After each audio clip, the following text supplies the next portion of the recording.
Today I have another famous Schnitzel sauce recipe for you.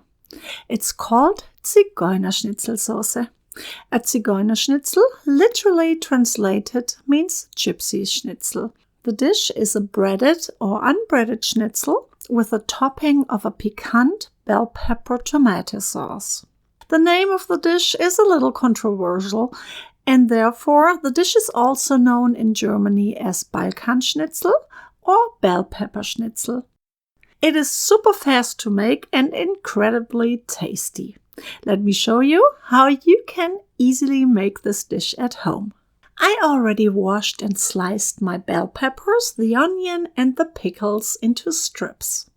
I usually use bread and butter pickles for this dish, as I like the tiny bit of sweetness that it adds to the flavor.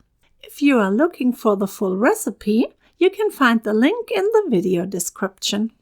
To start the sauce, melt butter in a large pan over medium heat and then add the flour, tomato paste, garlic paste and the ketchup. Fry everything while stirring for a couple of minutes, but be careful, don't burn it.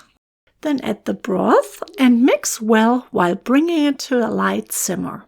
Make sure that there are no lumps and then add the pickle juice.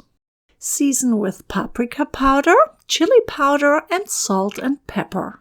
Then add the heavy cream and allow the sauce to simmer for a couple of minutes.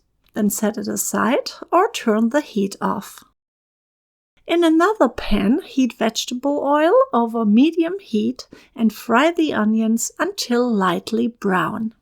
Then add the bell pepper strips to the onions and fry them together for about 5 minutes or to your desired doneness.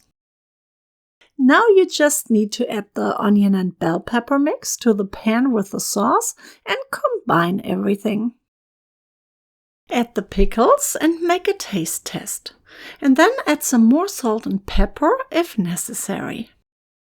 Serve over a breaded or an unbreaded schnitzel and a side of French fries, Spätzle or rice. Guten Appetit!